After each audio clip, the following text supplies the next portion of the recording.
Prior to capitalism, the way people amassed great wealth was by looting, plundering, and enslaving their fellow man. Capitalism made it possible to become wealthy by serving your fellow man. Welcome to Keith Knight Don't Tread on Anyone in the Libertarian Institute. Today, I'm joined by Marcel Gautreau, a Ph.D. student at George Mason University and a Mises Institute research fellow. Mr. Gautreau, thank you for your time. Where's the best place to find your collection of research? My collection, I don't have a personal website yet. So for those who want to just engage with my content, we'll say you can follow me on Twitter at Anarchy in Black, and I have a Substack. I've yet to put out, a personal website, although I should at this point in my studies have one. So for now, just follow me on Twitter, which is just at Anarchy in Black. Also, just a minor point of correction before we move forward. My last name is pronounced Gautreau, like that, not Gautreau. Oh, Gautreau. I was going to pride myself on getting it right. I thought I heard it correctly before. Yeah, don't worry about it at all. But yeah, I just wanted to get that straight. But yeah, I'm glad to be here. Thanks for having me on. Of course, links to Marcel's research Twitter and everything, Twitter and Substack will be in the description below. Marcel, what is public choice theory? Public choice theory, you could also call it non-market decision making, is really just the study of how economics or economizing decisions are made primarily in the context of government and bureaucracy, but you can apply public choice theory to a lot of other contexts. So Peter Leeson famously applies public choice theory to pirates and churches. What is praxeology and why is it important? So praxeology is literally the study of action. It is a theory and method of Austrian economics. It is the way in which we view economics, starting from first principles to its ultimate micro foundation, as viewing economics as the result of individuals economizing or individuals acting in a world of scarcity under uncertainty. Now, what do you think are some of the limits of empiricism? For example, when asked about should we have certain regulations or antitrust or minimum wage, a lot of people will say, well, let's pile up the studies, read through them, and come to a conclusion based on the consensus. People like Walter Block would say, no need for the studies. We have this praxeological approach to things. What are some of the limits of empiricism that should make us skeptical about trusting the experts as far as economics goes? Ultimately, when working with empirical data, which I'm not entirely opposed to, but anybody in the end can say almost anything they want by messing with data enough. And when it's weird, one of the things you can say as a joke, but you can't say as like a serious criticism, but any academic knows what p-hacking is, right? Any academic knows what, cherry picking sources is. Everybody understands, and we all laugh with each other about, just continually tweaking a paper until you get a publishable result. And especially within our own fields, economists know all about this. But somehow when we take this thing that we all know, we all agree is true and funny, and then we say, okay, I have a serious problem with the way that all science is done, especially in the social sciences, then suddenly this is seen as like a strange, like you're seen as almost like a Neanderthal who's going around trying to word trick, to almost mind trick people with syllogisms. Right. And that's like a common criticism of libertarianism, of course, that we rely on these syllogisms to get what we want. But, if you want to challenge a syllogism, challenge a syllogism. But of course, they never apply that to themselves. They'll always say things like, homophobia is inherently bad, colonialism inherently bad. We don't need to run any experiments. We just know that these things are inherently bad. Well, what happened to having to run the experiments and measure GDP and see how inequality is affected as a causal result of colonial homophobia? They have the highest standards for us, but no standards for themselves. Or even simple, when somebody says, I say something is true, and then you have a study to back that up. It's like, do you have a study that shows that you require studies to reach accurate conclusions?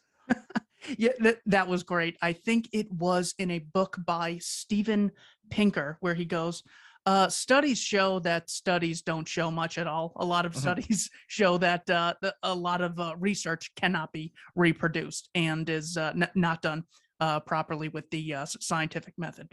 So yeah, great answer to that one. What is your favorite book or essay on praxeology or a level 1 introductory to economics? Level 1 intro to economics. So I'll just say, this is a bit of an Austrian heresy, but my first introduction to economics was actually Economic Facts and Fallacies by Thomas Sowell, who's not an Austrian, he's a Chicagoan. If somebody were to tell me, what's like I just say economics in one lesson. You know, Mm. what is a level 1 book to give somebody? There you go. So Thomas Sowell defines, I want to get this right. He says economics is the study. I love the copy and paste. That's great. Economics is the study of the use of scarce resources which have alternative uses. Do you agree with that definition? Read it for me one more time. Economics is the study of the use of scarce resources which have alternative uses. I would say it's a study of the exchange of scarce resources, not the use of scarce resources. If somebody said the study of the use of scarce resources, I would say it's like industrial organization or something, right? Economics is about the exchange between people. But otherwise, I'm sorry to interrupt you. Otherwise, it's a pretty solid definition. You know, economics is the study of something, scarce resources, and I would just say exchange and not necessarily use. Does Robinson Crusoe on the island by himself have an economy? By himself? No. He doesn't have an economy. Does he face the issue of economizing his scarce time and access to goods? Oh, I see. Yes, I suppose he does. And actually, now I'm thinking about it even further. If we go back to what economics literally means, it's household management. And so Robinson Crusoe also definitely has a household himself to manage. So, okay, we might use a colloquial term, economizing, right? Making the most out of the least to Robinson Crusoe. Although I would still say Robinson Crusoe Robinson Crusoe has to economize in that sense, but he does not have an economy. And the study of Robinson Crusoe, I would strongly object to calling economics. Got it. Sowell says, without scarcity, there is no need to economize. Do you agree that scarcity is at the heart of economic decision making? Yes. The reason there are some, yes, because I'm trying to think of certain things that aren't, like things like, you know, status. But even then, you could say that's not economics, that's political decision making. So yes, if there were no scarcity, studying economics would be almost completely pointless. Yeah. The reason I bring up scarcity multiple times is because we always hear from politicians that this scarcity almost doesn't exist. We have things that can be free. They're just one law away, and then everyone has them. The police are free, the military is free, healthcare and education can be free, and there's no downside. I see this almost as like the biggest propaganda ploy that scarcity doesn't exist, and therefore we can have all these things so long as we give the state enough power to redistribute them. Does it seem like we're always called, you know, unrealistic and living pie in the sky? Meanwhile, we're the only ones that recognize the importance of scarcity living in the real world. Do you think this is an advantage that libertarians have as far as seeing things as they really are? Yes, in the sense of realizing that material scarcity is real, but it's a very strange sort of advantage to have, and that our advantage is sort of a basic observation of reality. But in this case, I think it's similar to what I was saying before about, you know, academics sort of implicitly understanding, how you can mess around with empirics until you actually say it out loud. You know, every person walking around today, you know, except for like a few committed weirdos in Brooklyn, understands that we live in a world of material scarcity. But once you start building a political position out of this this observation, then suddenly we have a problem here. How do you think it's gotten to the point where people almost see the state as magic? Like, well, when someone tells me houses should be free, or, you know, it's wrong to exclude anyone, I just put the burden on them. I say, you need to build me a house. You say people don't respond to incentives. You have a house for yourself, but you've built me 0 houses. I mean, either people are self-interested or they're not. Anytime you try and bring this idea of statism into any other realm of people's life, they see it as totally immoral and ridiculous. How do you think this trick has been played on, 7 billion people? So funny enough, I remember Deirdre McCloskey, I don't remember exactly in which book or what pamphlet, but it was something that I'd read that she had written where she talks about how urbanization was part of the problem here. She was giving an anecdote about a professor who was teaching economics in some, in the early 20th century to people who had grown up on farms, and was saying how they all just implicitly got the ideas of supply and demand because to them, just the idea of price changes, of changing the fund in like market fundamentals were just a natural part of their everyday lives. But then once you move into cities and you sort of engage in this higher standard of living and you become more and more specialized, the economy ceases to be in your mind implicitly something real and just sort of becomes something that changes and maybe affects the employment numbers, right? And so as America becomes more urban and becomes, I really despise the term separated from the reality, but becomes more abstracted from, let's say, direct physical production. The economy becomes more of an abstraction and more something that can be played with in the minds of Americans. So I would say the turning point here would have to have been, sometime in the early 20th century. What is the primary cause of recessions? Primary cause of recessions in general, I would just say malinvestment. Recession happens when, for one reason or another, whether it's credit expansion or just because people, hopped onto a trend, people have invested in things that they shouldn't have, and there's sort of painful phase of liquidation. So yes, what is the cause of recession? People making mistakes in what they choose to invest in, and then the realization of the mistake, the correction of that mistake, is what we call the recession.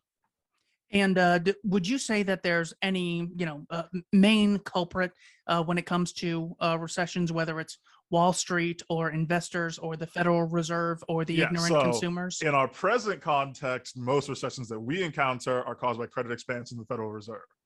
Right, so it's not the only cause of recession, but now that I properly appreciate your question, yes. So the primary causes of recessions, of business cycles, people make mistakes all the time, but it should be very unusual and suspicious to us when we see people making the same kind of mistake all in the same direction for 15 years continuously.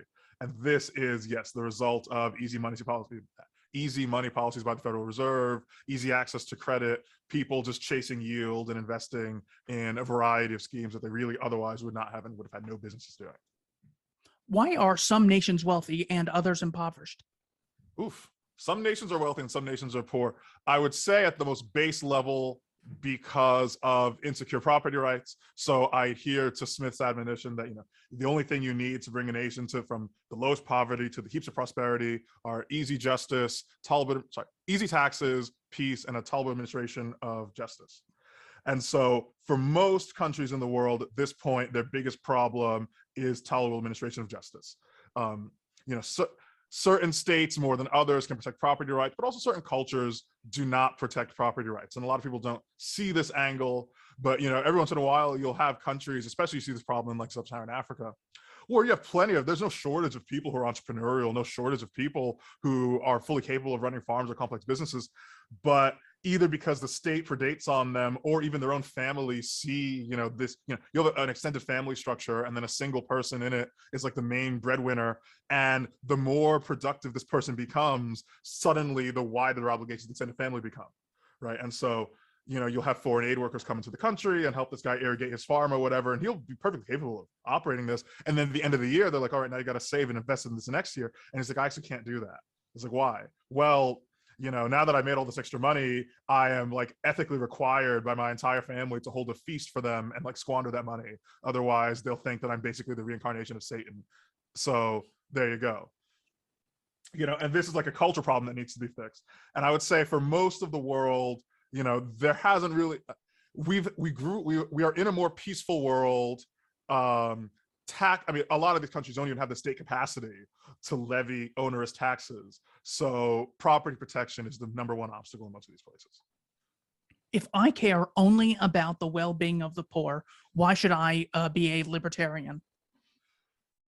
Economic development is making more things more available. It is increasing the possibility of options to people. So you should want whatever policy leads to increased development ultimately. And libertarianism is the policy bundle that leads to the most economic development in the first world and the third.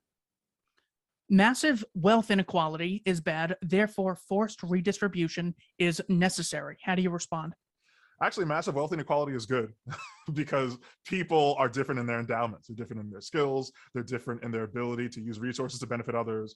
Wealth inequality is it's a feature of capitalism, not a bug. I'm for it. I'm actually for more inequality. Like, I'm for raising living standards for the bottom, but I actually think that the amount of effort it would take to raise living standards at the bottom would justify raising living standards at the top even more, right? You know, I see Elysium and I think, man, how great is it that we have all of these robots that can cure all diseases. I'm sure glad that the people who invented these get to live on a paradise island in space. Sure. If you had to really communicate it to someone who sees their paycheck as, you know, You of cut course. out. I didn't hear anything after sure. Okay. The connection dropped. I didn't hear your question. All right. Is it better now? Yes. Okay. If I'm someone who sees that my income is way far below the people like Sam Walton, Andrew Carnegie, John D. Rockefeller, and Jeff Bezos, how do you tell me my paycheck is so much smaller than theirs? How on God's green earth am I possibly benefiting from people that have billions and billions of dollars? Well, they must have done something to get those billions and billions of dollars, you know. And in some cases, libertarians kind of like to take the easy out and they say, well, you know, the reason they enjoy all this privilege is because of regulations or some kind of government cronyism. And to some extent, that's true in any, you know, any liberal economy. There are people who make their living predating, but these kinds of massive wealth inequalities, I mean, Jeff Bezos, Elon Musk, these people are good at industrial organization. Right? These people are good at delivering services to lots and lots of people, making lots and lots of people's lives incomparably better. So, you know, when you are a small part in that division of labor, you know, you get your paycheck and it may be small, but the fact is that you benefit from all the goods and services embodied by the wealth that is accrued to Jeff Bezos and Elon Musk. I mean, especially when we talk about Jeff Bezos, you know, Jeff Bezos's wealth isn't like, it's just a series of merchant contracts. You know, Jeff Bezos has almost nothing to liquidate. I guess, you know, he has the warehouses and the trucks, but warehouses and trucks, if you really think about that for another second, it really should not be that much wealth. It's really just real estate. Most of it is the fact that Jeff Bezos has a series of agreements with a bunch of merchants and producers into this very efficient supply chain that lets me get almost anything I want within 2 days, right? And so that series of contracts, that is almost pure intellectual capital, right? That is his wealth. And so if somebody were to say, well, I think I should have it, like, you want to repossess Jeff Bezos's contract with the guy that makes lamps? You know what I mean? Because that's what his wealth is. What are the potential downsides of the state nationalizing all corporations and turning them into democratic worker cooperatives? Most workers don't know how to manage corporations. If they did, they would be. That would be the biggest problem. As I've pointed out in the case of a lot of American businesses, especially Amazon, you know, Jeff Bezos, it's great because Jeff Bezos is like the richest man in the world, or like trades places with Elon Musk from year to year or whatever. You know, if you try to repossess it, it will just turn to sand in your fingers, right? There's no thing there to take. So, and it would cause, and you would see quickly how many other things, just from that act of repossession, you'd see how many other things are only valuable because they are secure in their property rights. I mean, most people don't care about these things. Even as I give this answer, I'm thinking about it like, you know, only a libertarian cares about this, since most people that want to repossess from Jeff Bezos and Elon Musk are sort of these spiteful mutants that don't actually want to make people better off. They just want to hurt Jeff Bezos and Elon Musk because, you know, evil, white, male, capitalist, whatever. And so I'd say, you know, hey, if you were to take the thing from them, it wouldn't actually make anybody better off, but that's not really what matters to these people. It's really just taking things from Jeff Bezos and Elon Musk. I know. It's like the feds have been stealing. I'm not exactly a Randian, but one thing Rand was 100% right about is like the emotional pathologies that drive these people. Yeah, definitely. I mean, when you point out to them, state's been stealing $5 trillion every year for a while now. How much more is it going to take for you guys to be happy? I mean, it's like $1 trillion a year in entitlements alone. And even when you show them, if you take all the wealth from all the wealthiest people, it's going to cover like 8 months of next year's federal government budget. And even then, if you tell them they're getting more money, they're going to spend more. So it's not even going to be 8 months. But they're not too interested in that. And less than that even, because again, if you really think about what it means to confiscate Jeff Bezos's wealth, right, it shrinks in your hands, right? It's like putting spinach on a frying pan. right? So he's like, oh, we just take all Jeff Bezos' wealth and we can finance the government. Like, but really think what you're doing. Are you financing the government with a bunch of merchant contracts and trucks, right? Imagine, again, this kind of requires a person this argument only works on someone engaging in good faith. But imagine if you lived in a society where everybody has a bunch of stuff, and then I have like a rock and it's worth $10, and then somebody says, actually, Marcel, I'd be willing to pay if I had it, or if I could get some friends together, we'd all be willing to pitch in and pay you $10 billion for that rock. And then somebody goes and says, Marcel, if we were to take that rock from you, we can use it to pay for my healthcare. It's like, no, that's not really true, right? Because as soon as you take that rock from me, all the people are going to pitch in for shares in the rocks. Like, well, we only wanted to get shares in that rock because, we could hold on to it. If we know that people's going to take that rock at any moment, then none of us want it, right? And none of us want to pitch in. So suddenly society's become $10 million poorer. And so now you can't fund the healthcare system with my ordinary stone that I picked up off the ground. And by the way, what I've described to you should also be seen as an indictment of like national income accounting.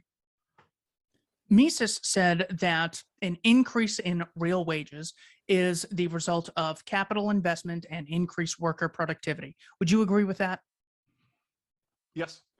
And could you explain that maybe? Can I elaborate on that? Yeah. If you could explain that and maybe use like a real world example to bring that theory into practice for us. Sure. Increased capital. So the end result of all capital investment is consumer benefit, right? At the end, there's this refrain that we have, I think Per Byland uses it, but almost any Austrian would use it, which is, bread is not valuable because it uses wheat. Wheat is valuable because it is used for bread, right? Any capital investment is used towards the end of making more things available for consumers, obviously at a profit, right? There's a selfish benefit here. And so when I say that a country has had economic development, that just means that more things have been produced. And the way you get increased development is through lengthier production processes, is through increases in technology, is through savings and investment. So yes, the only way that a worker can become better off, and a real wage increase means not just an increase in paper money, but an increase in the value of that paper money, more things to be done with your paper money, since we're assuming a fiat standard in these kinds of conversations, right, is through increased material production by entrepreneurs. We need the state to regulate the average person, or else we'll have buildings falling, such as that, as happened recently in Florida. How do you respond? There's a building a thing in Florida. What was this? Yes, there was this was a few months ago. I remember this now. An apartment complex. Yes. Yes. Okay. We need the state to regulate buildings. Funny enough for that one, I'd say show me the data. Like, show me the data on building collapses before we saw these zoning regulations. But yes, in theory, I could also just make several arguments just saying, most people don't want to live in falling buildings. If this, there is a certain amount of risk that people are willing to bear. If somebody were to say that we want buildings to be as stable as reasonably achievable, which is the standard we use for like nuclear reactors, what you're really saying is, as soon as there's any innovation in technology to make buildings cheaper to make, just keep adding higher and higher regulations on the building until the cost of making the building is enough to cancel out the decreased price in building materials or whatever. But in fact, we find that most people are not willing to spend infinite amounts of money and do indeed like living in cheaper buildings. So these are just kind of the risks that you engage in an economy. But of course, a lot of people say, well, I don't want to engage in that kind of risk, with children who live in the buildings or something like that. But again, these are risks that are economized on by the market. If you actually do manifest that desire, reveal it in your preferences by who you purchase from. A lot of buildings are not owned by individual people, but by large property developers. We can just start, if it's really that intolerable to you, we can just start changing the market will just start changing the arrangement of who owns buildings and who doesn't, right? If you find that bearing a certain amount of risk of unstable buildings is intolerable, then fine, BlackRock can own that building, and we'll see how BlackRock feels about the level of risk that was involved here. But most of us enjoy decreased consumer costs. People will often complain likewise about like planned obsolescence, right? They'll say, in the old days, you had cars made of like cast iron, and you could drop them off the Empire State Building and they would dent the concrete, and now they're made of plastic or whatever. And part of that is government regulation. Now cars need to have like 1 billion to 1 crumple zones, but also because people want cheaper cars, right? And I suppose if you want, you can go ahead and, well, no, you can't buy a car made of cast iron because you can't buy Betamax tapes anymore, right? People don't want that level of certainness for a car. They want a car that can get more than 3 miles to the gallon, right? You make a trade-off on fuel economy, you make a trade-off on speed, and you make a trade-off on price.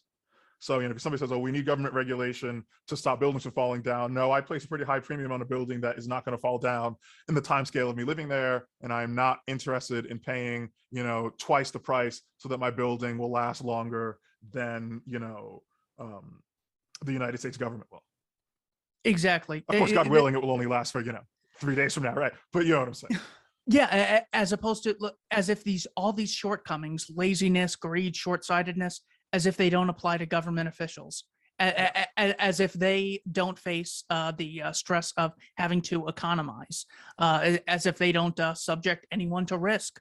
90% of their drones kill civilians. The other 10% are fake terrorists, and we're so terrified that that there could be an era of voluntary exchange where people have negative externalities.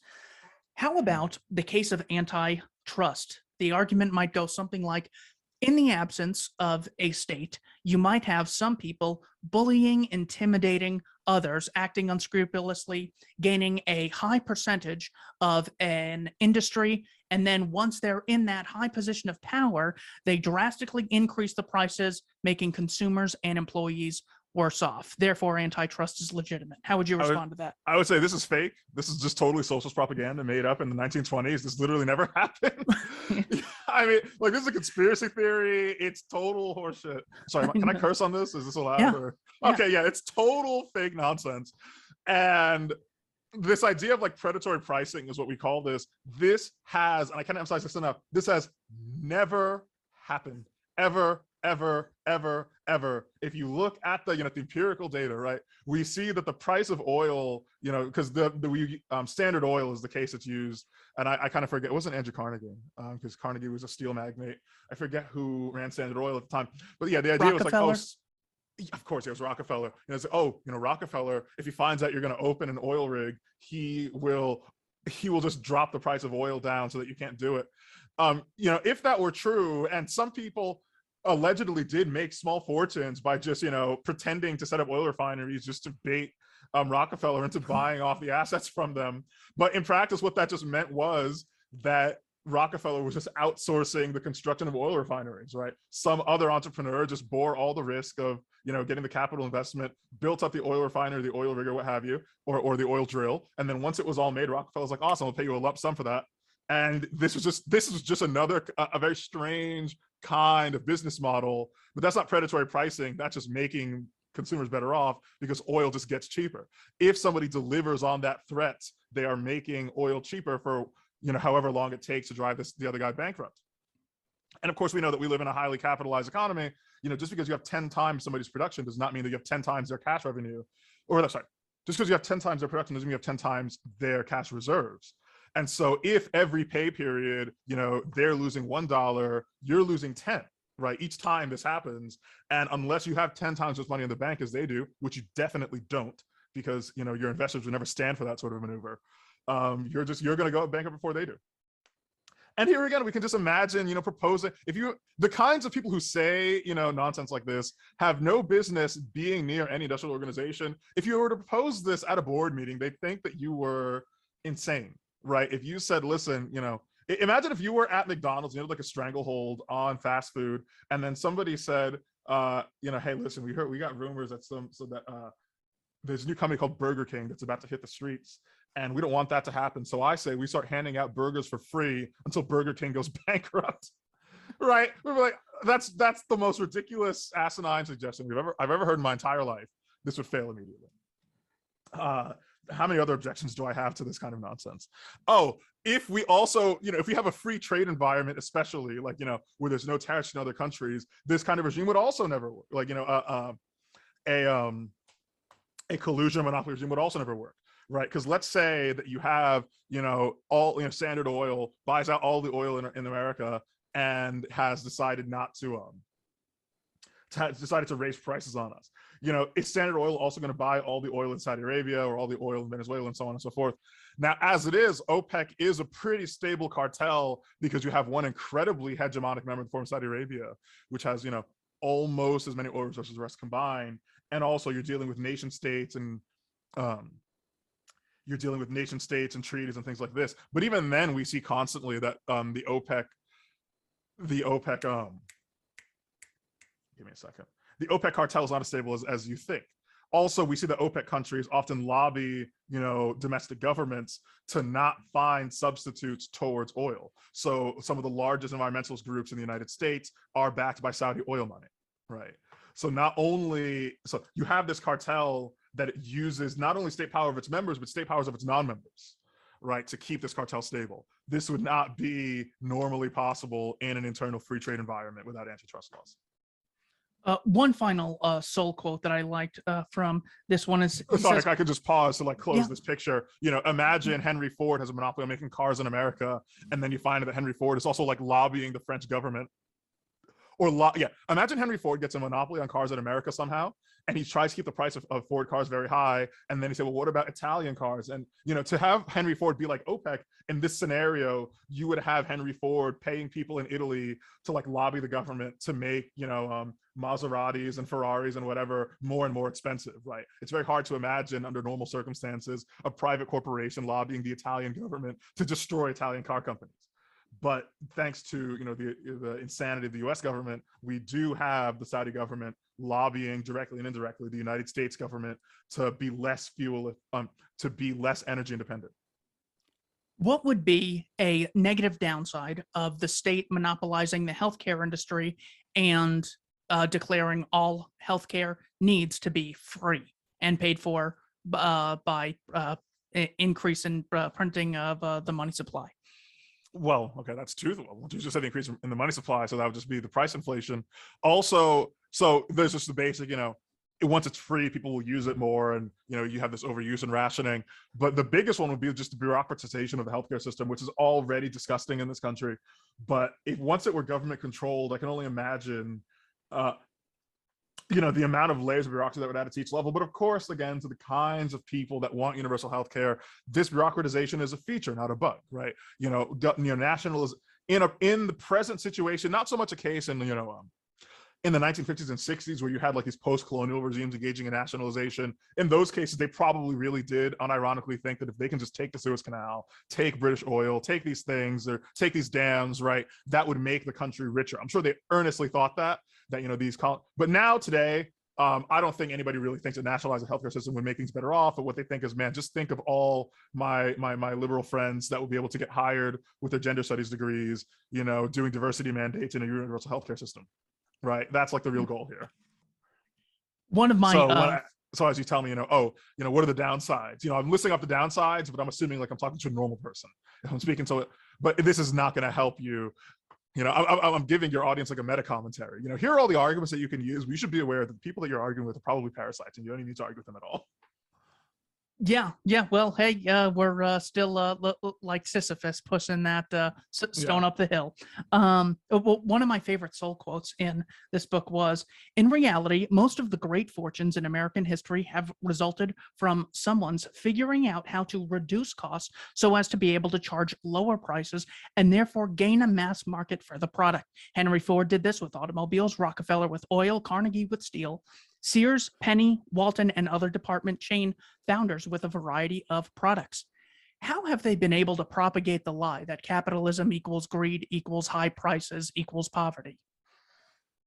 Here again, I have to blame what normally I love so very much, which is urbanization. And since urbanization is part of the process of economic development, this is just kind of an inherent, Marx used to talk about the internal contradictions of capitalism. Everybody's competition, somebody wins. And here I'm just thinking about it, internal contradiction of capitalism is that it causes people to move into cities and, have these higher productivity jobs, but then it also, that makes them think stupider and stupider things about economics. Right. And so, yeah, this cartoon idea of what an entrepreneur does is only kind of possible when you work for, this wage labor position with other people in a wage labor where you get paid a wage and everybody else gets paid a wage, and all the risk is offset to somebody else who lives in a different part of town. Right. Once you have a class of people that does not really bear risks as the market goes, then you suddenly see the proliferation of these really dumbass ideas. Business owners pay laborers a wage knowing that they will only pay them as much as they can so they can profit off of them. Therefore, this is a relationship of exploitation and is inherently unjust. How do you respond to that? The wage earner gets paid up front, right? He gets paid with again, he doesn't bear any risk in the situation, and always the person who bears risk gets a risk premium. The people on payroll, not only do they get paid before stockholders, they get paid before creditors, right? If you have a firm, so you have a firm, and then it has the people who own shares in the company, the people who have lent money to the company, and the people who work for the company. You can't imagine a business saying, listen, I'm sorry, I can't make payroll today. I got to pay dividends to the shareholders. I mean, not only is that, blatantly, like, it's illegal and it's unimaginable. That's just not how firms are organized. But even saying, like, listen, I can't make payroll today because I owe Johnny whatever over there, $50 billion. So I got to pay him before I pay the workers. This too is like completely illegal.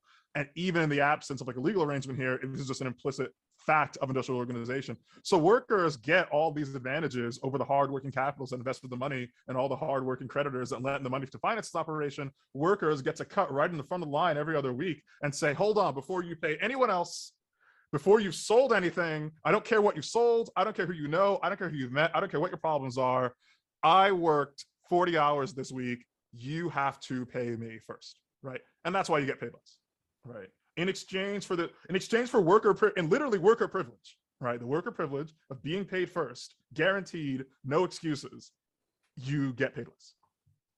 Exactly. And the exploitation doesn't account for all of the businesses that are not profitable and go out of business, or the fact that consumers are exploiting stores that they only go to so they could profit off of their products and services that they want. They don't care about those workers where they shop. So, of course, the exploitation just exhausts me to no end. There's a paper your audience can read on this. I think it's literally called Marxist and Austrian Class Analysis by Hans Hermann Hoppe, where he just talks about viewing the difference between wage and a hypothetical higher marginal productivity, and saying that difference is an interest premium. Yeah, I've recorded an audio for that excellent essay. I will put that in the description below. That was one of my favorite papers, just because he starts out by saying, Marx has 5 general claims, by the way, all of them are correct. And I'm like, oh my gosh, what's going on here? And then he just makes the solid case that, yeah, these are all true, so long as the culprit is the state or any aggressor parasite, whether small scale or large scale. That was just so brilliant. Yes, I'll definitely put that in the description. Competition in a free market is actually competing to cooperate. You agree with that, and why? Competing to cooperate. Oh, I guess sure, yes, you are competing to structure the best, the best deals, right? You're competing for the best industrial organizations, division of labor. So yes, you're competing for the most productive forms of social cooperation. So yes, competition is competing to cooperate. What I got from that was in response to the competition equals dog eat dog. It's like, well, yes, Red Robin is competing with Olive Garden, but in order for Red Robin to exist in the first place, they have to cooperate with like 1 million different people to buy the silverware and make the tables and build the furniture and everything else. Why do you think the criticism of the free market, it's dog eat dog, is justified? And how could you communicate to someone that it's not that case? The free market is dog eat dog. Again, here, if somebody were to say that, I would just sort of nod and say yes, right? That I want a ruthless dog eat dog competition to give me, cheaper food, right? Ruthless dog eat dog competition in the production of goods is actually a very, very good thing. I only want the best, most able, most intelligent, most whatever people, using up scarce resources, using up man hours, using up industrial equipment to make me my cell phone, my computer, the food that gets to my table, right? This is, the economy isn't a game, right? Like, this is real life. There's 7 billion people on Earth, and we all got to eat tomorrow. And I'm not here for your feelings here. I mean, there are some people who try to purchase fair trade goods, although of course fair trade goods more often than not just means like made in America. But I would say, it's a dog eat dog competition. Like, yeah, I'm trying to live, right? I only want the best people using up scarce resources to make things for me. What differentiates a good economist from a bad economist? A good economist, has theories, or a good economist makes statements that are in accordance with reality. So an economist that can make good predictions, an economist that clarifies things for those who he speaks to instead of obfuscating. So as an economist, my goal in particular, this may not be what every economist wants, but because I want to be an academic, I want economics to be understandable to lay people. I want normal people to have an understanding of how the economy works, because when you have the sort of obfuscation of economic laws through p-hacking or whatever, or other ways of empirical games, people think that the economy is something abstract, something that is not understandable, something only this mystery cast of academic priests knows how to do. And then they start thinking insane things like that you can start handing out healthcare for free, right? So for me, a good economist is somebody who is a public intellectual and helps people understand that this is not the case. And I'm pretty sure this was kind of Mises' conception. What a good economist is also someone who clarifies rather than obfuscates. But you could say in another sense, a good economist is then one who, gives good advice to the sovereign, right? An economist is one who makes good predictions, makes good policy proposals, things like that. So I would say I'm in the first category, or I want to be in the first category. I want to improve economic literacy of the populace. And I'm sure there are others who want to give good advice to the sovereign. Certainly, it's more profitable to give more good advice to the sovereign than it is to educate the masses. Although, of course, we see that a lot of economists give bad advice to the sovereign, often on purpose. If I had to paraphrase Henry Hazlitt, I don't have it in front of me. He said something to the extent of economics is the practice of being able to see not only the short-term effects on one group, but the long-term effects on all groups, or secondary consequences on more than the immediate group affected. What does this mean, and why is that important? Okay, so Hazlitt is sort of doing seen and the unseen. This is actually a very interesting thing for Hazlitt to say, because it kind of does validate the I'm not going to say Hazlitt was like a bad economist, but that means Hazlitt sort of veers into the advice to the sovereign style of economics, as opposed to the educating the masses of economics, which again is a perfectly valid role to have. But in this case, most people that are lobbying the sovereign for one policy or another are going to try to get privileges for themselves, and they'll try to frame this as being in the public interest. And so in that case, he's saying the role of the economist is to have a heightened sense of awareness of not only who benefits, but who loses in the long run and the short run. I want to get into your dissertation research. The development of political talent, is that your dissertation topic? No, now it has changed significantly. So my current line of research is on what are called developmental states. So developmental states could also be called state-directed capitalism, but even that kind of hides it. So in a normal liberal economy, you see that in the private sector, businesses are allowed to set their own goals based on the profit loss metric, but the mechanism by which they operate is controlled by the government. All sorts of regulations on who you can hire, who you can fire, what materials you can use, and so on, who you can buy from.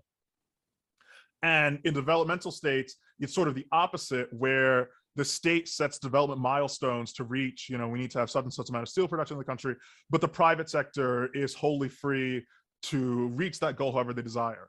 And so a lot of the countries we think of as capitalist success stories are more on that model. So South Korea was a developmental state, Taiwan was a developmental state, not Hong Kong so much. South Korea, Taiwan, and Singapore were developmental states. The first one was Meiji Japan, between the 1890s and World War II. And then like the third generation developmental states would be countries like Indonesia, countries like to some extent Bangladesh, a lot of other South Asian countries, but Indonesia and Bangladesh are probably the two biggest ones. These are the other big growth miracles. And what we saw in those cases was a lot of market liberalization, in the sense that there was a lot less predation and taxation, but you saw a lot more, government having set like exogenous goals for the economy. So the best example of this would be in South Korea. Park Chung-hee, who was a dictator at the time, felt that it was important that South Korea have a significant steel production industry, because he wanted the country to be sovereign in arms manufacturing. And very few people wanted to invest in this, because South Korea has, so much, if I can remember this right, has generous coal reserves, but not so much generous iron reserves. And so nobody wanted to front up the money. And I think Park Chung-hee ended up diverting money that was supposed to be reparation for the victims of Japanese imperialism. And he had the government pocket that and start building the steel mill. But he didn't actually have like state-owned industries do this. This was something the private sector did according to profit and loss, but the state was the investor. Often you'll hear socialists say, oh, such and such isn't socialism, it is state capitalism. And in a sense, you could also characterize this kind of behavior as state capitalism, where the state is an investor in certain entrepreneurial goals that are fulfilled almost entirely by the private sector. And so those things, those countries, are what I'm interested in studying. And my dissertation topic focuses also especially on the Syrian Arab Republic. And my argument is that from 2000 to 2011, so the presidential tenure of Bashar, well, Assad is still president right now, but during the undisputed tenure of President Bashar al-Assad, that he was attempting to liberalize Syria based on that developmental state model. But there was a certain loss of state capacity in the transition, which contributed to the Syrian civil war. Yeah, now I'm seeing why Obama said Assad had to go. It all makes sense. Actually, it's funny, before that, they were saying, oh, Assad's a great reformer. And they were kind of talking about the fact that Bashar al-Assad was, removing a lot of price controls. He was entering Syria into a lot of regional trade agreements.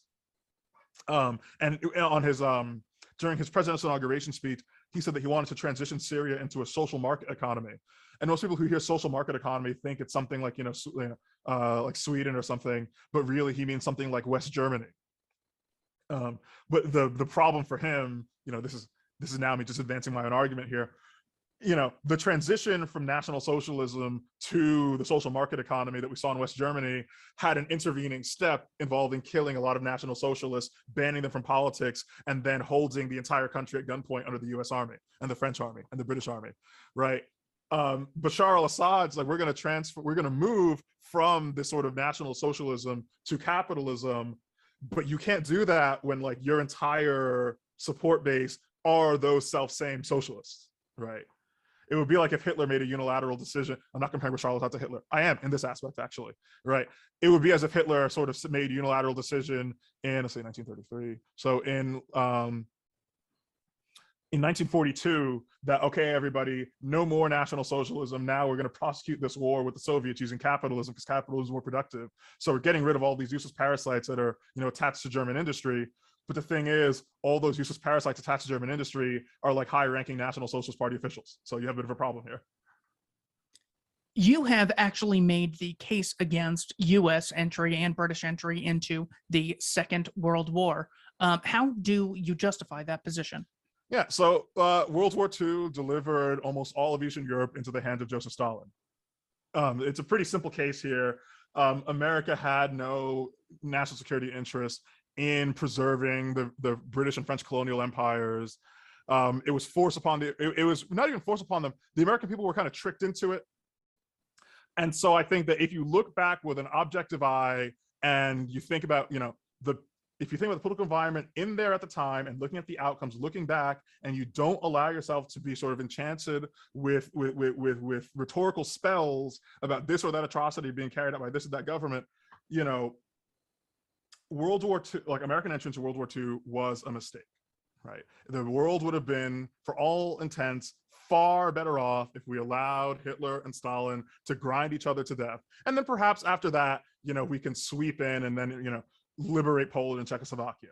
But as it is an outcome where, the Bolshevik regime is allowed unchallenged dominion over Ukraine, Belarus, Poland, Hungary, Czechoslovakia, Eastern Germany, Latvia, Estonia, Lithuania, uncountable atrocities. I recently read an article about how after the Bolshevik Revolution, several, thousands of Cossacks who were anti-Bolshevik fled west and then made it into Germany. They ended up fighting up with the Wehrmacht with the attempt of dislodging the Soviets. And then after the war, the British took these people who had escaped this Bolshevik Revolution and sent them back to Stalin to die. I mean, this is, in my view, like a monstrosity. It's unjustifiable. right? Obviously, I don't believe that America should be intervening on the side of Hitler to, dislodge the Soviet Union. Like if we did that, and we were to plunge, Europe, if we were to plunge Poland and Europe and Hungary under the control of Nazis, this too would be a disastrous outcome. But there's no reason for us to intercede on behalf of Joseph Stalin, right? And America was providing, an unforgivable, I mean, even $1 to the Bolshevik regime is unforgivable. Any amount of money to Joseph Stalin is unforgivable. But the amount of American productivity that was diverted towards saving people, who had massacred, the people of Ukraine, the people of St. Petersburg, killed hundreds of thousands of people in a red terror across the country, and said, it is imperative that we prop up this regime against Hitler. No, this regime deserves to fall, right? The Bolshevik regime has to fall, and America should not be intervening to save them.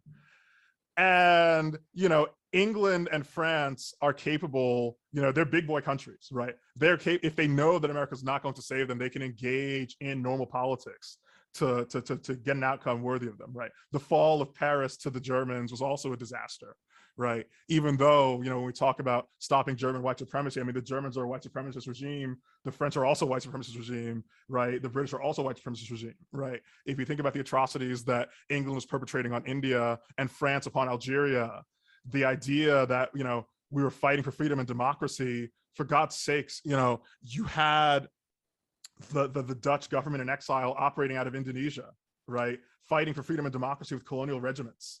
No, I don't think so. I don't think that America has any moral imperative or practical imperative to take sides in this kind of struggle between Bolsheviks, Nazis, and the foremost colonial superpowers of the planet. Yeah, that's a good point. The war for democracy was led by unelected Stalin. Churchill was appointed and never elected. The first time he was up for election, they voted him out. And Roosevelt, not exactly who you'd think of as democratic, kidnapping hundreds of thousands of Japanese people and confiscating the nation's gold. So another post-war atrocity. Sorry, well, I'm just listing off post-war allied atrocities. During World War II, when Japan was pretending to be a decolonizing force, I had the greater East Asian co-prosperity sphere. First of all, I'm under no illusions that this was actual anti-colonialism. It was a shift from French colonialism to Japanese colonialism. Puppet regime set up all out. They were very clear that the Yamato race, as they called themselves, should be the center of this. But you saw the establishment of quasi-independent self-governing institutions in Vietnam, in Laos, and Cambodia as the Japanese swept through. And clearly these countries were capable of establishing self-governing institutions, even if they weren't the thrall of another. But when the French military reasserted control over Vietnam, they returned it under French colonial administration, making the argument that colonizers like to make, which is that these countries were not ready for self-rule, but they clearly were. There must have been a legion of non-Japanese bureaucrats and activists who were administering the day-to-day operations of Vietnam, but not so according to the French military, who again, brutally reconquered Vietnam. And the result of that we got to see in America again 20 years later. What is the important difference between someone on the left and someone on the right? So this is I go by Paul Gottfried's answer, that to be on the left is to believe in human equality, and that inequalities are either artificial or illusory or otherwise ought to be removed or explained away. And to be on the right is to believe that some people are better than others. How can one be both an anarchist and a capitalist? I believe in private property as the primary, as that private property should be the primary form of social relation. So people can enforce private property without the state. We see plenty of cases of this happening. I guess if I can just give an example, Pete Leeson uses the case of bush tribes in Angola, who, when the Portuguese showed up on the Angolan coast, there were people in cities on the coast who would go and trade caravans all along the interior for goods like ivory. And when the Portuguese came, they were trading guns to people on the coast for ivory from the interior. And so what you saw at first was an increase in just bandit behavior to satisfy the Portuguese demand. But what the tribals were able to do was to simply threaten to produce only a subsistence. And what there's a cause would be as these giant raiding caravans would travel into the interior for ivory, you have to spend money on the mercenaries and so on. But if there's nothing to take, there's nothing to take. And so you end up with a whole bunch of, very angry mercenaries wondering when they're going to get paid. And so this is just an example conceptually. So what you ended up seeing, the second half of this, the social arrangement that resulted was that these caravans would have to pay in advance. So, you'll imagine this caravan of people with guns and mercenaries would show up to a tribe and say, we're going to be back for ivory next week or 6 months rather. And the tribe says, okay, we have to pay us right now. And it's like, okay, pay you in what? It's like, pay us in alcohol. And then they get all the alcohol and then the tribes would all just drink it like right there in front of them, right? No refunds, come back in 6 months, right? And obviously, the tribes would deliver, but the reason is so these caravans of raiders couldn't actually, just take the alcohol back when they come back later, something like this, right? And in this way, in the absence of a state, you had private property protected. Now, obviously, we want to live a slightly more productive and advanced lifestyle than tribes trading ivory for booze with, roving caravans of raiders. But conceptually, we should be able to see that private property protection does not require a monopoly on violence, right? Final Even question. I'm sorry. Yeah, no, even in the case of massive disparities in force capabilities between one side and another, right, you can still see an agreement in which one side has the ability to alter, transfer, or destroy its property, and the other side does not. And somebody could say, well, wouldn't those raiders be the state? Then no, because there's multiple raiders or multiple merchants. They're merchants and raiders, depending on the time of day, right? There's multiple groups of these people all trading with the Dutch, all going around the same geographic area. And then you might have the same tribe, one caravan comes through, gives them their booze and says, okay, I'll come back 6 months for your ivory. And then another caravan places another order, right? And then they say, well, what if caravan A, chooses, hey, what if we pay you all this booze now and then another caravan comes and robs you? And then the tribe says, well, that's kind of your problem, not ours, right? It'll be our problem when we get robbed, but we don't want that to happen. So it's between the two of you to agree not to rob us. In the meantime, we have some Portuguese wine to finish drinking right now. Final question. Automation destroys jobs. How do you respond? No, automation does not destroy jobs. Automation creates jobs, but importantly, it does not create jobs, dealing with so sometimes when people say that automation destroys jobs, sort of libertarian or pro-market response, like, no, because then you'll get a new job, maintaining the robots or something, which is like a very rhetorically uncompelling, very not good argument. Automation, to the extent that it's produced for market reasons, right? If automation is produced because it is profitable, right? If the point is to lower costs or increase productivity for all of the firms that use that process as an input. So if you automate the production of steel, this presumably makes steel cheaper and therefore makes cars cheaper, and so on, and increases the number of cars that can be produced. In that case, anybody who has been put out of work by automation should just go to his boss and say, boss, tell me the names of everybody this firm sells to, right? You've automated me out of a job. So tell me every firm that you guys have contracts with, and then just go door to door and say, hey, listen, I'll let you know the price of what we produce is going to get cheaper. You're going to have a lot of extra money on your hands and you're going to be able to expand your factory. When that factory expansion comes, I want you to know that I'd like a job. Obviously, negotiations will not happen in such a direct fashion, but this is the way we should visualize the economics of automation. You should be going directly downstream of whatever production process is being described. And this is why, people are most afraid of automation of trucks. But I'm like, no, automation of trucks is probably going to be the best thing that ever happens. And, some economic populist is going to be listening and like seething, right? Like, no, think about the tens of millions of truckers who can be put out of work, when these trucks are automated. Like, yeah, but think about literally every business in the world or in the country who faces a significant amount of production costs just waiting for trucks to come through and paying for deliveries, right? Think about all the people they'd be able to hire if they're not dedicating such and such amount towards paying, trucker wages. They're not directly paying trucker wages, they pay a trucking company, right? But, you should be seeking out stable employment with those firms. And in this case, we're talking about almost every firm in the country, one way or another, as we're constantly reminded. Every firm in the country is partially reliant on goods delivered by trucks. So I want to thank everyone for watching the Libertarian Institute and Keith Knight Don't Tread on Anyone. Mr. Gautreau, thank you so much for your time and your excellent answers. Yep, happy to be here. Thanks for having me.